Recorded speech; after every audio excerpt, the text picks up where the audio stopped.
she's dead. Okay, all right. Does it appear to be natural, or you don't know? Her car's gone and she's dead on the couch. I'd say there's foul play here for sure. All right. What's your name? Aaron Freilich.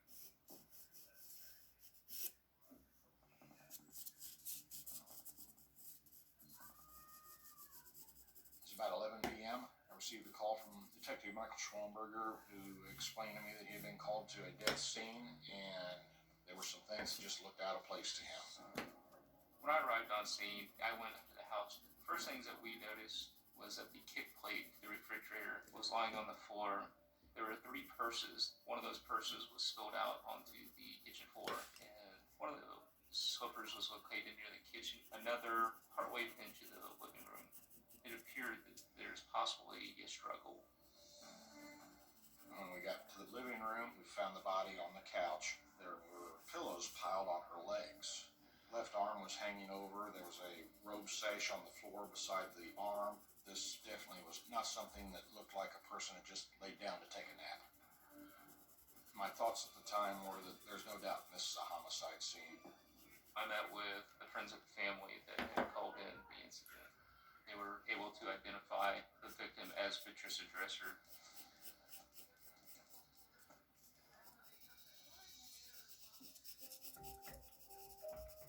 Patty Dresser was one of my best friends. Patty had a lot of friends. We jokingly called her the Kevin Bacon of our group because she connected everybody together. Patty's personality was big. She would walk into a room and everyone knew she was there. She was also a mom and raising 2 boys. Nick was getting ready to take off to go to the military, and Daniel had moved out. So I think with the boys being gone, she finally was going to have a quiet house, but then there was a part of that she probably didn't like. Patty was definitely a people person. If she liked you, you were going to be friends for life.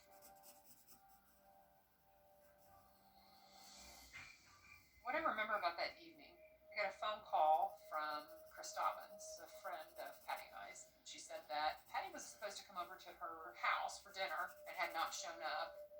And then Kristen Freilich had called me and wanted to know if I talked to her. And I said, no, I hadn't been on enough. Chris Dobbins just called me. And so we both headed to Patty's house after that. When I got there, there were police officers there at the house. Kristen and Aaron were still inside the house, and I heard Kristen scream. One of the officers came out and stopped me and said, you can't go any further, it's a crime scene. Ron Vaughter and the evidence techs were going through the scene and processing potential evidence. There was no forced entry to this residence, which now tells me that this person knew her. We did try to check for fingerprints, but if the person has access to this house and has been in this house, no fingerprint, no DNA swab from this house is going to say they did it. So we have to look at the physical evidence that may be present on her. The marks on her neck caught my attention. You'll get a redness when somebody tries to choke somebody or strangle somebody.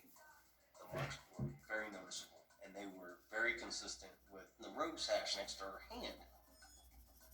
The pathologist was able to confirm later this was a homicide, as we believed. The robe sash was the weapon used to strangle her, and it had been wrapped around the neck twice. Strangulation, that's up close and personal.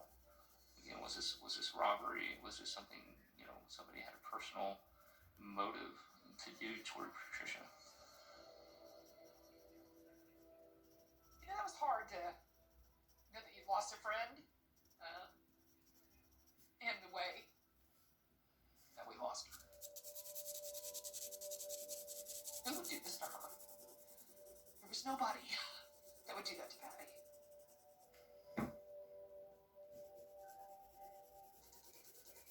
One of Patricia Dresser's sons, Daniel Dresser, eventually arrived on scene.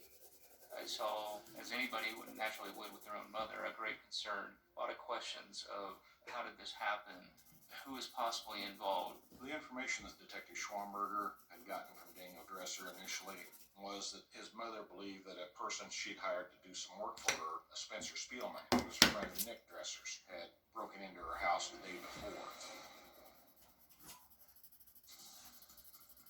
Patricia never reported the break-in.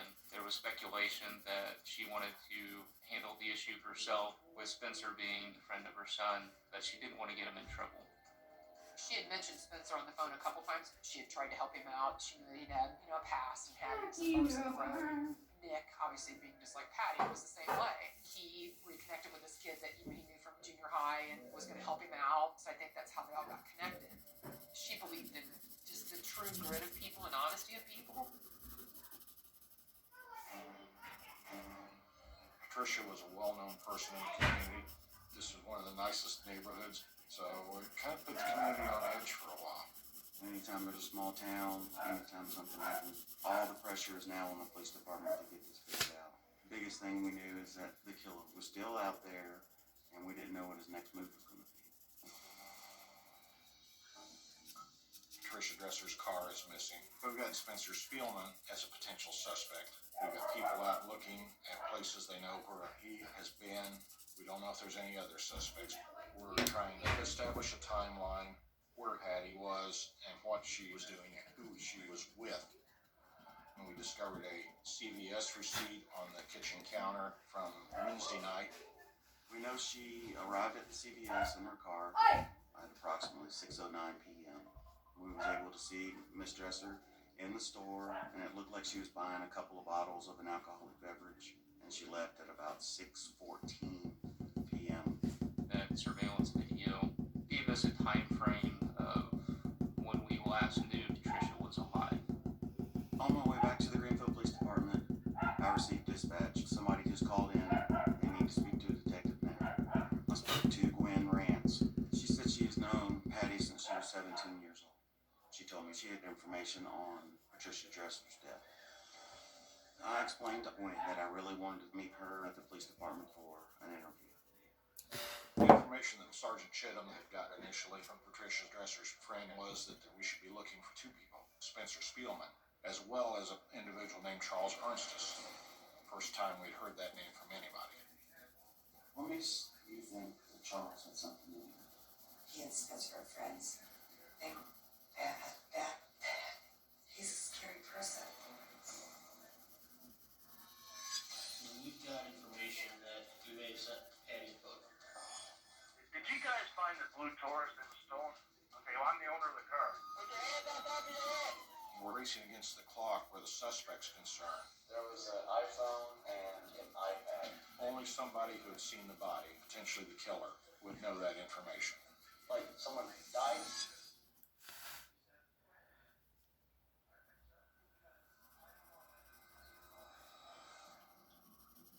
At this point in the investigation, there is no physical evidence.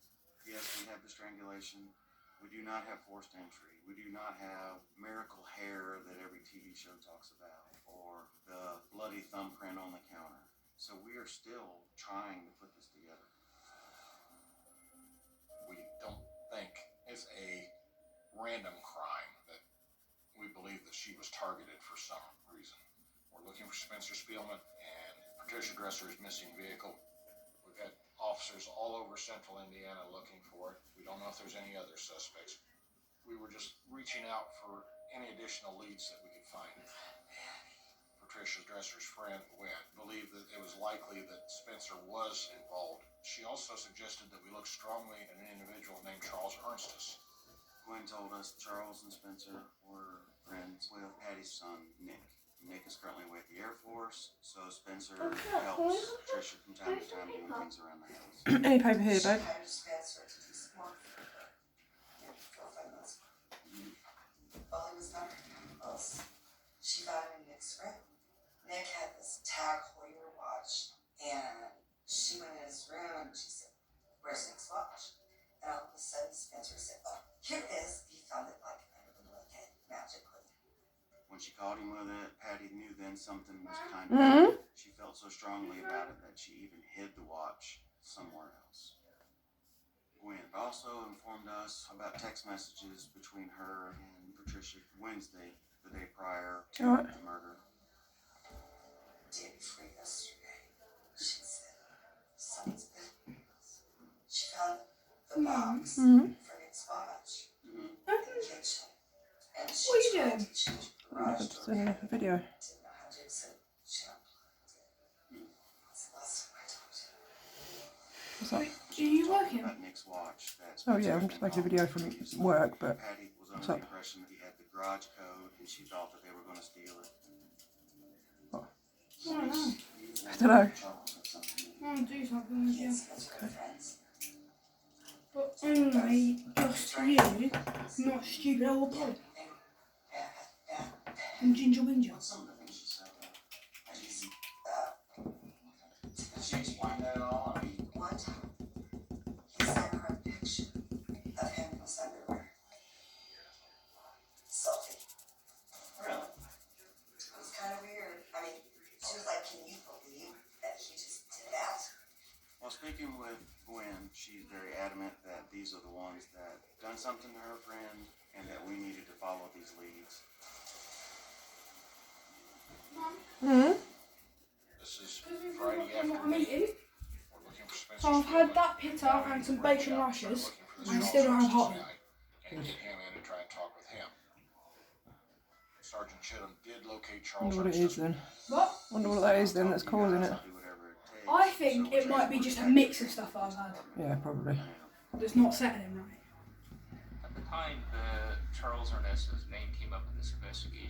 Mum, can I have an apple? Physical Yeah, mate. evidence of any kind linking him Yeah, I want to to do the something with case, you after you're done. other than the hearsay provided by Gwen Rant. But since this is really the first name outside of Spencer Spielman that had come up, we knew we needed to talk to Charles. Detective Schwamberger and Sergeant Cutler led into the interview as a soft interview. They were just looking for information, so they withheld the fact that they knew that Charles had sent Patricia some inappropriate photographs. Mum, let's do have any apples, you know? Yeah, there's one left. No, no, it's got one. Oh. Just kind of run me from the start, Oh. as far as looking at this thing. Okay, from the very beginning. So, Wednesday around 3 or 4, I talked to my buddy Nick. He called me up. He said his mom's house got broken into. I told him, hey man, anything you need, let me know. I can go over to your mom's house tomorrow and check on her.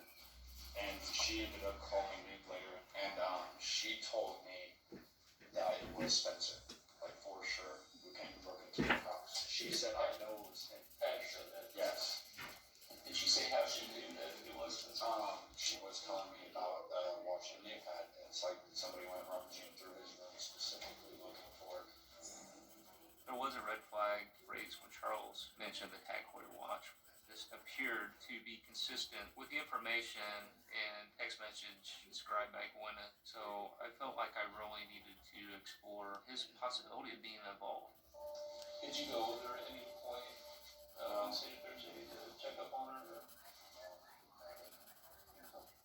Run me through Thursday. What happened with you Thursday?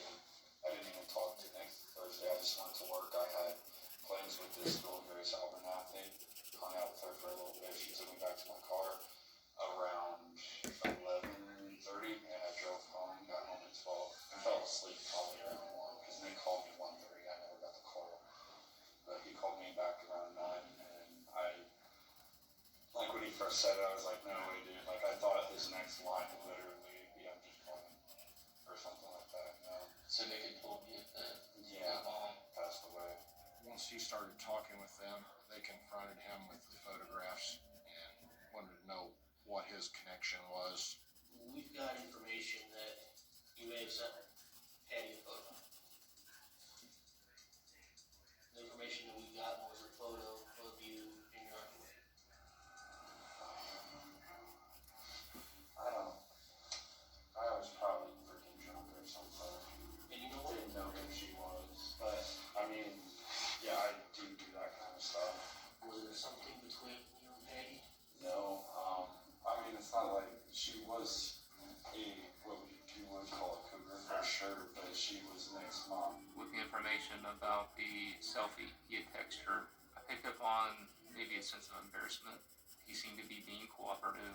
I didn't pick up any signs of deception.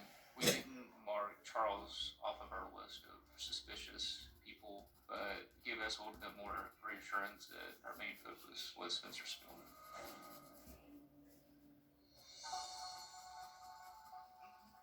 I knew that they would be releasing the house in my plan was to get a hold of all the girls and just say, hey, let's get over there and get the house cleaned up. I knew that if there was one thing that she would want us to do, that would be it. To not have her family have to experience that or see it. For us, it was very normal to take care of each other that way. So that's why we did it.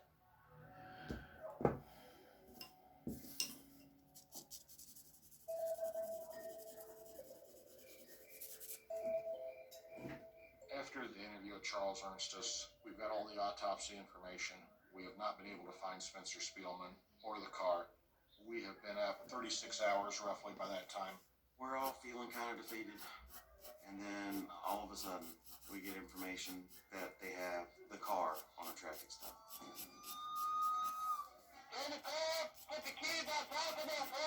We've got potential of having a suspect in the stolen vehicle. We're going to find out who's in the car, why they've got the car.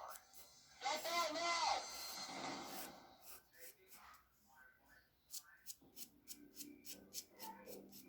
where's your emergency?